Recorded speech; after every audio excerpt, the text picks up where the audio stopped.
Nous sommes le 16 mai 2026 et l'affrontement économique le plus lourd de conséquences du moment géopolitique actuel ne se déroule pas dans le détroit d'Ormuz. Il ne se joue pas dans la salle du Conseil de sécurité où 112 pays coparrainent une résolution sur la conduite iranienne. Il ne se passe pas dans les centres de commandement souterrains où les généraux du corps des gardiens de la révolution islamique calculent l'arithmétique de leur propre survie. Il se joue dans l'écart entre deux phrases prononcées par deux hommes différents, dans deux capitales différentes. L'un tenait le podium dans le grand palais du peuple, avec tout le poids diplomatique de la nation la plus puissante du monde derrière lui. L'autre se tenait devant un pupitre à Ottawa, avec deux caméras, sans téléprompteur, et un dossier qu'il a refermé avant de livrer la phrase la plus importante qu'il prononcerait jamais en public. Le 14 mai, Donald Trump s'est tenu à Beijing, a regardé les caméras et a livré 4 mots au sujet du Canada qu'aucun président américain en fonction n'avait jamais prononcé publiquement à propos du pays, qui partage avec les États-Unis la plus longue frontière non défendue de la planète. C'était le pays dont les chaînes d'approvisionnement sont si profondément intégrées à l'industrie manufacturière américaine que 2 millions d'emplois américains en dépendent directement.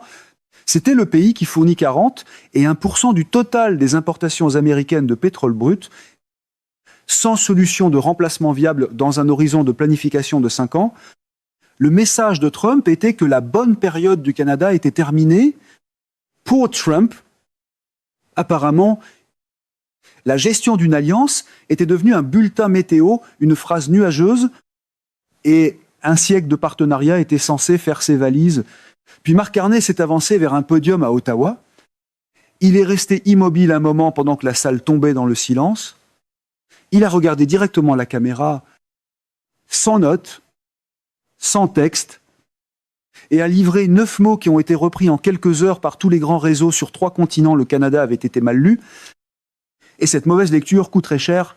2 dirigeants, 2 phrases, et entre eux se trouvait l'architecture de la relation économique bilatérale la plus profondément intégrée de l'histoire documentée, 800 milliards de dollars par année. Un siècle d'alliance, en attente de savoir quelle phrase reflétait une stratégie et laquelle révélait une erreur de calcul catastrophique, pour comprendre pourquoi une conférence de presse à Ottawa résonne dans les marchés financiers, les canaux diplomatiques confidentiels et les salles de conseil d'administration d'une manière que le communiqué officiel du sommet de Beijing n'a jamais produite. Il faut revenir au début.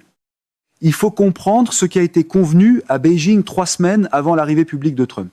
Il faut comprendre pourquoi le North American Manufacturing Priority Act a été conçu avec un pays précis dans sa ligne de mire. Et il faut comprendre ce que Mark Carney faisait avec son téléphone pendant les 48 heures qui ont précédé son arrivée à ce podium. Lorsqu'il a refermé son dossier, voici où en sont les choses. În data de 16 mai 2026, 3 semaines avant la visite officielle de Trump à Beijing, une délégation discrète a quitté Washington. Aucun groupe de presse, aucun horaire officiel, aucun communiqué. Ils ont voyagé sur des vols commerciaux. Ils se sont enregistrés dans des hôtels séparés. Ils se sont réunis dans un bâtiment qui n'apparaît dans aucun registre public. Et 72 heures plus tard, le cadre de ce qui est depuis apparu, comme l'arrangement d'arrière-salle le plus lourd de conséquences de l'histoire économique, nord-américaine moderne avait été tracé. L'avenir industriel du Canada était sur la table. Le Canada n'était pas dans la salle. Voilà une façon de négocier avec un allié retirer la chaise, puis louer l'efficacité de la réunion. Le 13 mai, au 2e jour de la visite officielle de Trump à Beijing, la Maison-Blanche a publié un document de politique de 407 pages, désigné sous le nom de North American Manufacturing Priority Act. Le langage avait été rédigé par des avocats qui comprenaient avec précision ce qu'ils construisaient, et le sens ne nécessitait aucune expertise juridique pour être décodé. Toute entreprise cherchant à obtenir le maximum d'incitatifs fiscaux fédéraux américains. Et après le calendrier révisé, ces incitatifs étaient d'une ampleur historique, devaient localiser toutes ces lignes de production stratégiques à l'intérieur des États-Unis, pas sur le continent. pas en Amérique du Nord. Aux États-Unis, fabrication de batteries, fabrication de semi-conducteurs, composantes de véhicules électriques, infrastructures d'intelligence artificielle, centres de données, intrants des chaînes d'approvisionnement défense. Puis est arrivé l'article 14, paragraphie 3, une disposition unique rédigée avec un pays en particulier à l'esprit, toute entreprise relocalisant une capacité de production stratégique d'un pays partenaire de l'accord Canada, États-Unis-Mexique vers les États-Unis, dans un délai de 18 mois, recevrait un crédit d'impôt supplémentaire de 15% en plus de tous les incitatifs fédéraux existants. Il ne retirait pas simplement les investissements du Canada. Il finançait l'extraction. C'était du protectionnisme vêtu d'un complet d'affaires à qui l'on avait demandé de sourire devant les caméras. Le même après-midi, Beijing a exécuté le plus important accord d'achat agricole bilatéral sur une seule année de l'histoire du commerce sino-américain. Soja, 42 milliards de dollars. Bœuf, 18 milliards de dollars. Porc, 11 milliards de dollars. Blé et céréales, fourragères, 23 milliards de dollars. 94 milliards de dollars d'échanges agricoles redirigés en un seul après-midi. Le Canada n'a pas été consulté, le Canada n'a pas été averti. Le Canada était le mécanisme par lequel deux grandes puissances avaient choisi de servir simultanément leurs intérêts mutuels. Cette combinaison précise, l'architecture des incitatifs manufacturiers et la redirection des contrats agricoles, représente quelque chose de catégoriquement différent d'une politique commerciale conventionnelle ou d'un protectionnisme ordinaire. Ce n'est pas un tarif. Les tarifs créent une friction de prix. Il s'agit d'une refonte structurelle de la géographie des investissements et des chaînes d'approvisionnement d'un continent entier, exécutée au moyen d'une législation fiscale simultanée et d'une redirection des contrats de matières premières à l'intérieur d'une fenêtre de 72 heures. Pendant que le Premier ministre du pays touché lisait des notes de brefage sur ce qui venait d'être fait à l'avenir économique de son pays, Trump avait besoin de rapatrier des emplois manufacturiers sur le sol américain avant le prochain cycle électoral. Xi Jinping avait besoin de stabilité commerciale pour freiner le ralentissement économique de la Chine. Le chemin le plus efficace vers ces deux objectifs passait directement par Ottawa. Non pas autour d'Ottawa, mais à travers Ottawa. Dans l'arithmétique de Trump, le plus court chemin entre deux manchettes semble souvent passer tout droit à travers l'économie de quelqu'un d'autre. Un conseiller principal de la Maison-Blanche s'exprimant sous le couvert de l'anonymat a plus tard résumé la logique opérationnelle avec une clarté dévastatrice. Il n'y avait aucune raison de partager la prospérité industrielle avec le Canada quand l'Amérique pouvait tout garder pour elle. Cette phrase a fuité, elle a été publiée et au Canada, elle a eu le poids particulier d'une déclaration d'autant plus dévastatrice qu'elle décrivait fidèlement l'intention, au point qu'aucun démenti diplomatique ne pouvait vraiment y répondre. Ce n'était pas un dérapage, c'était le cadre opérationnel. L'article 14, paragraphe 3, doit être lu dans son contexte complet. Parce que cette disposition n'a pas été rédigée par quelqu'un qui pensait abstraitement à l'efficacité des chaînes d'approvisionnement ou à la compétitivité manufacturière continentale. Elle a été rédigée par quelqu'un qui pensait à l'Ontario. L'Ontario avait engagé plus de 30 milliards de dollars dans la fabrication de véhicules électriques, les usines de batteries, les lignes de production de composantes et les corridors de recherche reliant directement les départements d'ingénierie universitaire au plancher d'usine. La province s'était positionnée avec méthode, patience et succès mesurables pour devenir ce que les économistes commençaient à appeler la capitale nord-américaine du véhicule électrique. Cette projection a tenu jusqu'au 14 mai 2026. Dans les 48 heures suivant la publication des accords de Beijing, 3 grands fabricants chinois de batteries ayant signé des lettres d'intention avec des installations ontariennes ont annoncé des décisions simultanées. L'un a relocalisé ses activités au Texas, l'un a annoncé une nouvelle installation près de Phoenix, l'un a publié un communiqué suspendant indéfiniment tous ses engagements canadiens. Washington a complété cela par une annonce selon laquelle les entreprises chinoises choisissant de fabriquer aux États-Unis, plutôt qu'au Canada, recevraient une approbation réglementaire accélérée, compressant en 90 jours des processus qui exigent normalement des années. Ils n'incitaient pas simplement au déménagement, ils supprimaient tous les points de friction qui avaient auparavant rendu la relocalisation compliquée. La promesse était simple, sautez le labyrinthe, suivez le slogan, et espérez que la paperasse disparaisse docilement. La position du Canada dans les minéraux stratégiques est l'élément qui transforme cet affrontement, le faisant passer d'un différend commercial bilatéral à un réalignement géopolitique structurel dont les conséquences s'étendent à toutes les grandes économies de la planète. Le Canada détient certains des plus grands gisements de lithium, des nickel, des cobalt, d'uranium et de terres rares au monde. Ce ne sont pas des intrants industriels facultatifs, ce sont le substrat physique dont chaque batterie, chaque semi-conducteur, chaque plateforme de défense et chaque installation d'énergie renouvelable sur Terre a besoin pour fonctionner.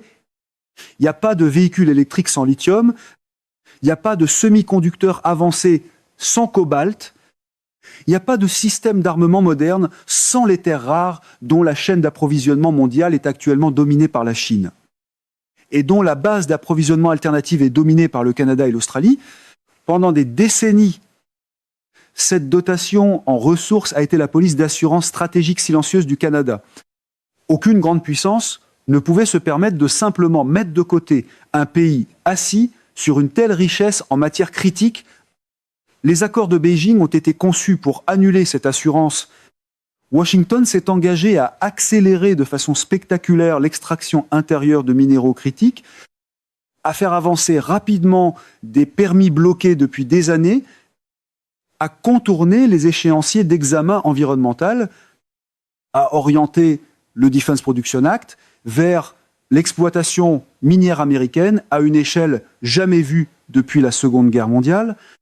Beijing a simultanément accepté de rediriger les capitaux d'investissement chinois loin des projets miniers canadiens et vers des équivalents américains dans le développement minier. Les actions minières canadiennes ont chuté en moyenne de 14% au cours de la seule semaine suivant le retour de Trump de Beijing. 2 grands projets de lithium en Colombie-Britannique, tous deux assortis d'un financement chinois garanti, ont vu ce financement suspendu dans les 10 jours suivant la publication des accords.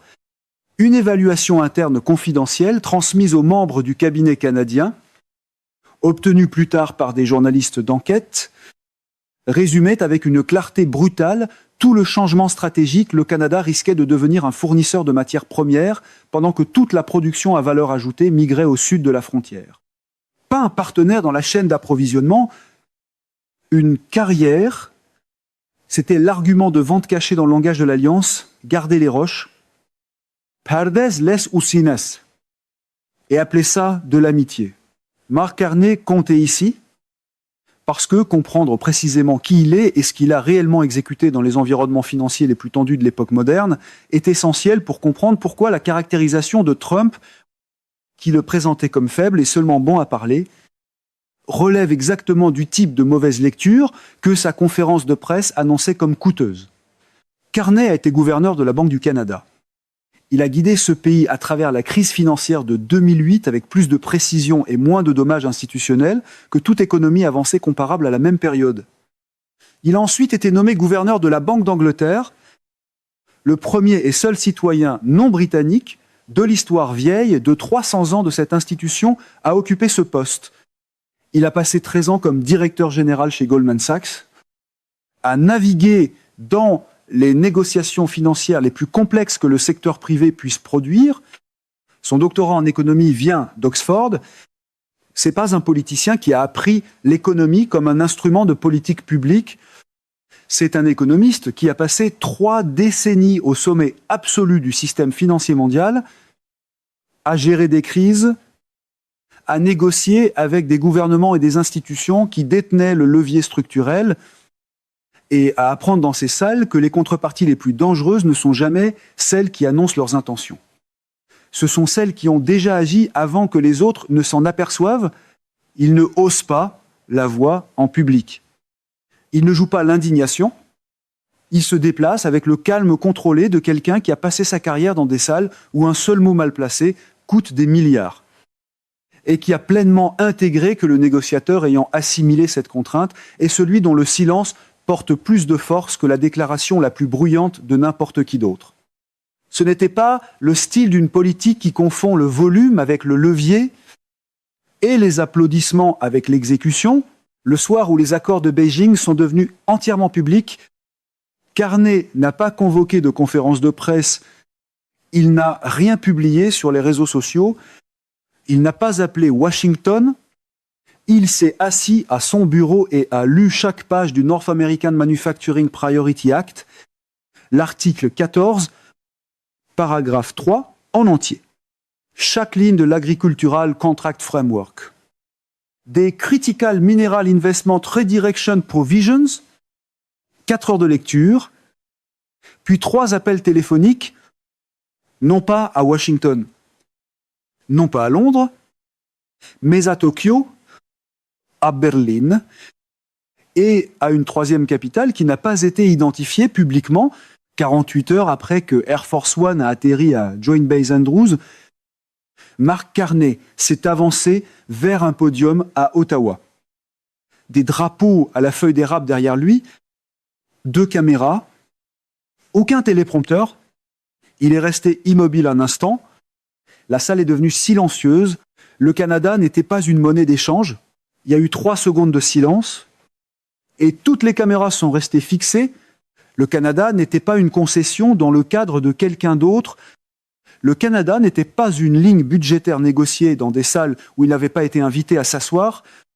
Le Canada n'était pas un pays dont l'avenir industriel pouvait être décidé par des arrangements bilatéraux conçus en son absence. 3 jours plus tôt, le président des États-Unis s'était assis à Beijing et avait conclu avec un gouvernement que le Canada gérait diplomatiquement avec une constance prudente depuis la guerre froide, une série d'arrangements conçus explicitement pour réduire la capacité manufacturière du Canada, rediriger ses marchés d'exportation et affaiblir son environnement d'investissement. Il n'avait pas consulté le Canada, il n'avait pas averti le Canada, il n'avait pas accordé la courtoisie diplomatique de base qu'une nation accorde à une autre après plus d'un siècle d'alliance. Et ce matin-là, il avait écrit sur les réseaux sociaux que le Canada devait réparer son économie. Le réparateur était apparemment arrivé avec une boule de démolition et un compte de réseau social. Carney a levé les yeux de la page, il a regardé directement la caméra et a rendu la réponse claire. L'économie du Canada n'avait pas besoin d'être réparée par ceux qui voudraient la démanteler. Elle devait être défendue contre ceux qui traitent le partenariat comme une valeur à extraire et l'alliance comme une commodité à jeter dès qu'un arrangement plus profitable apparaît de l'autre côté du Pacifique.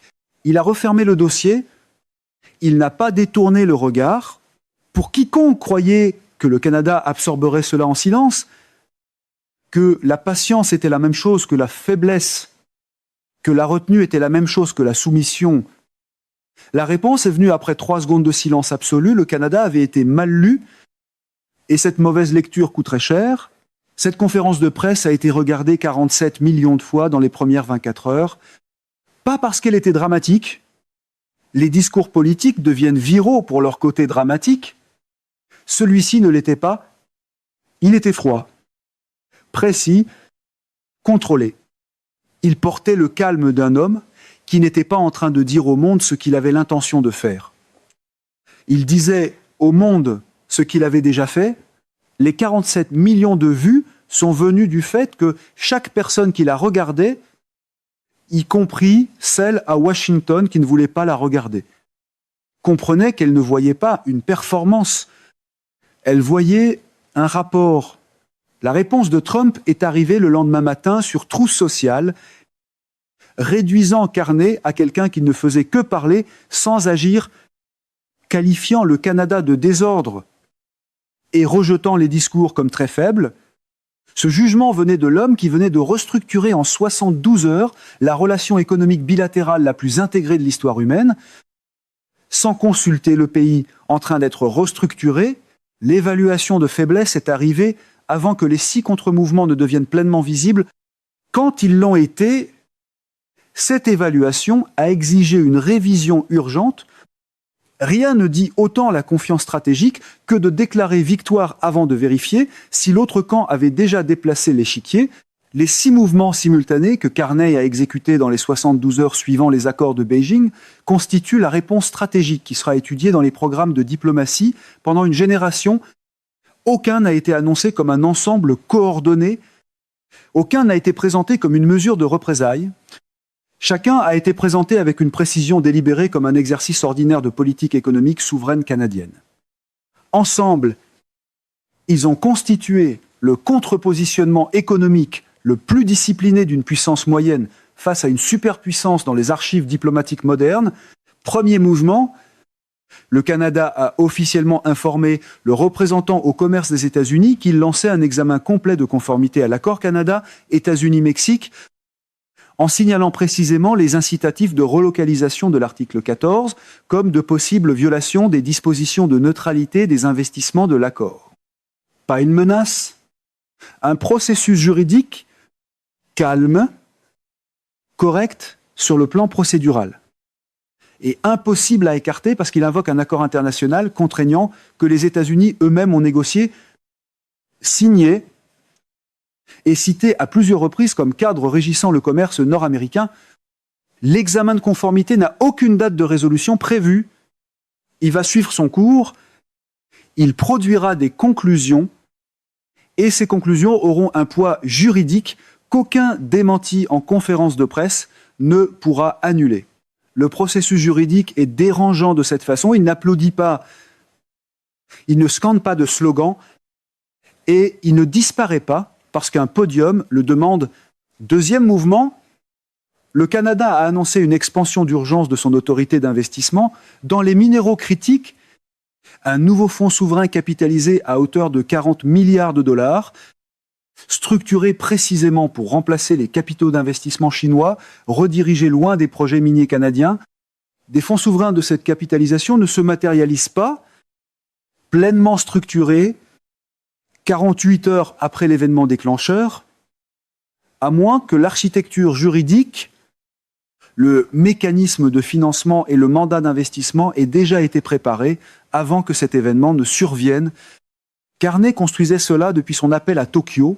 Troisième mouvement, le Canada a annoncé un nouveau partenariat industriel bilatéral avec l'Union européenne, un corridor d'investissement manufacturier accéléré que les responsables commerciaux de l'Union européenne rédigeaient depuis 3 mois. En attendant précisément ce moment politique, l'annonce de Bruxelles est arrivée avec une documentation complète, des échéanciers d'investissement, un cadre juridique et un calendrier de mise en œuvre, précisément parce qu'elle avait été préparée en prévision du moment où les actifs industriels canadiens deviendraient disponibles à rabais et où l'Union européenne aurait à la fois la justification commerciale et la justification stratégique pour prendre des positions à grande échelle. Pendant que l'univers Trump vendait le choc comme une stratégie, Ottawa laissait discrètement la paperasse arriver en tenue complète. Quatrième mouvement, le Canada a annoncé des accords d'accès préférentiel au marché avec le Japon, la Corée du Sud et l'Australie pour l'approvisionnement en minéraux critiques, positionnant le Canada comme la principale alternative à l'approvisionnement chinois en minéraux pour des nations alliées de plus en plus concentrées sur la résilience des chaînes d'approvisionnement. Le Japon, la Corée du Sud et l'Australie sont 3 des 4 économies qui ont le plus urgemment besoin d'un fournisseur alternatif fiable pour les minéraux critiques que la Chine domine actuellement à l'échelle mondiale et que le Canada possède en abondance. Le Canada est devenu le fournisseur alternatif préféré explicite des 3 simultanément. 5e mouvement, le bureau de Carney a publié une évaluation économique complète de ce dont les chaînes d'approvisionnement américaines dépendent réellement au Canada. Pas un document politique, un document économique préparé par Statistique Canada et 3 institutions de recherche indépendantes. Les chiffres étaient précis par conception, 800 milliards de dollars en échanges bilatéraux annuels. Sun, 2 millions d'emplois américains directement liés aux chaînes d'approvisionnement canadiennes, 41% du total des importations américaines de pétrole brut sans source de remplacement viable dans un horizon de 5 ans. Ces chiffres n'ont pas été produits pour une conférence de presse, ils ont été produits pour les salles de conseil d'administration des employeurs de ces 2 millions de travailleurs américains, et pour les analyses de l'énergie qui suivent cette dépendance de 40, et 1% aux importations de brut. Le document était de l'arithmétique livrée au public, qui lit l'arithmétique le plus attentivement, pas les électeurs, mais les actionnaires, les PDG, les participants au marché obligataire, les gouverneurs de banques centrales, les capitales alliés. Il est plus difficile d'intimider un tableur, surtout quand le tableur sait d'où vient le pétrole. 6e mouvement, c'était le plus lourd de conséquences sur le plan opérationnel, et celui qui a produit les résultats mesurables les plus immédiats. Carney a personnellement appelé les PDG de 11 grandes entreprises américaines ayant des activités importantes dans les 2 pays, non pas pour les menacer, mais pour les informer. Il leur a expliqué calmement, avec une précision complète, exactement ce que les incitatifs de relocalisation de l'article 14 leur coûteraient en coopération réglementaire canadienne. En accès aux ressources canadiennes et en participation au marché canadien, s'ils les poursuivaient, ils ne lançaient pas d'ultimatum, ils faisaient les calculs avec eux en temps réel, permettant à chaque PDG d'arriver indépendamment au calcul que ses propres conseillers financiers finiraient par lui présenter lorsque les appels se sont terminés. 7 des 11 entreprises ont annoncé publiquement qu'elles suspendaient leurs examens de relocalisation en attendant une plus grande clarté réglementaire. 3 ont lancé des examens internes. Une a poursuivi le processus et a depuis découvert que l'approbation réglementaire accélérée de 90 jours annoncée par Washington impliquait en pratique des échéanciers plus proches de 4 ans. Le miracle des 90 jours a rencontré le système fédéral de délivrance de permis et le slogan a perdu par environ 3 ans et 9 mois. Les 3 semaines écoulées depuis le sommet de Beijing montrent que les réactions immédiates des marchés et des entreprises ont été suivies d'effets secondaires et tertiaires, révélant avec précision quel côté de cette confrontation avait correctement modélisé les dynamiques de réponse. Parmi les 3 fabricants chinois de batteries qui s'étaient détournés de l'Ontario dans les 48 heures suivant les accords de Beijing, 2 ont discrètement repris contact avec leurs partenaires canadiens d'origine, non pas en raison de pression diplomatique, non pas par sentiment politique, mais parce que les délais réglementaires américains, l'approbation accélérée de 90 jours annoncée par Washington, se sont révélés en pratique exiger le processus de 4 ans que le cadre réglementaire impose réellement, quelle que soit la préférence politique. Les fabricants chinois ont fait les calculs. Le Canada restait plus rapide. L'infrastructure était déjà construite. La main-d'œuvre était déjà formée, les connexions de la chaîne d'approvisionnement étaient déjà opérationnelles. Les 30 milliards de dollars investis par l'Ontario avaient produit une plateforme qui ne pouvait pas être reproduite dans un nouvel emplacement américain sans un coût en temps et en capital qui effaçait entièrement la valeur que le crédit supplémentaire de 15% était censé offrir. Le crédit d'impôt était assez important pour produire des annonces. Il n'était pas assez important pour rendre viable l'économie complète d'une relocalisation pour des fabricants qui avaient déjà amené leurs opérations canadiennes à un stade de préparation opérationnelle. Les contrats agricoles racontent leur propre histoire secondaire. Les exportations canadiennes de canola vers la Chine ont chuté fortement dans l'immédiat. Après coup, les producteurs de grains de la Saskatchewan ont absorbé le type précis de douleur économique aiguë que l'effondrement des prix à terre